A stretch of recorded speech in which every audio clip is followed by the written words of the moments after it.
ঘটক, মেয়ের সাথে কি প্রফেশনালি একটু আলাপ করা যাবে? আমাদের তো জল খাবার ঠাবার সবই দেওয়া হলো, খাওয়া দাওয়া হলো, মেয়ের সাথে একটু কথা বলা যাবে ঘটক? তাহলে আমার একটু সাইডে নিয়ে যাই, মেয়ের একটু কথা বলে আসি আমি। বসো, এখানে বসো বসো। তা তুমি কিরাম ছিলে বলো?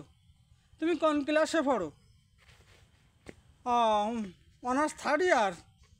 তা তুমি এতদিন বাড়ি বসে রয়েছো কেন?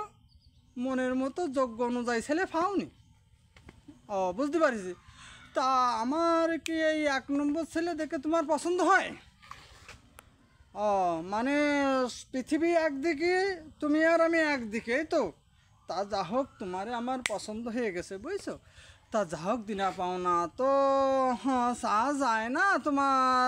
তোমাদের যাবতীয় যা কিছু আছে তা পণ হিসাবে তো চাচ্ছি না। যা হোক, তোমার মন অনুযায়ী বা বাবা মার সামর্থ্য অনুযায়ী আমারে কিছু দিও।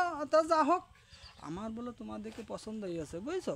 তা ফোন নাম্বার তো এখনো ডিজিটাল যুগ, তা ফোন নাম্বারটা তোকে দিও না, আর আমার নাম্বারটা তোমার আমি দিয়ে দিচ্ছি, বুঝছো? হ্যাঁ ঠিক আছে, তাহলে আমি যাই। আমি ঘটক রে বলে দিব, মানে কবে দিন তারিখ ঠিক করে নে, বুঝছো?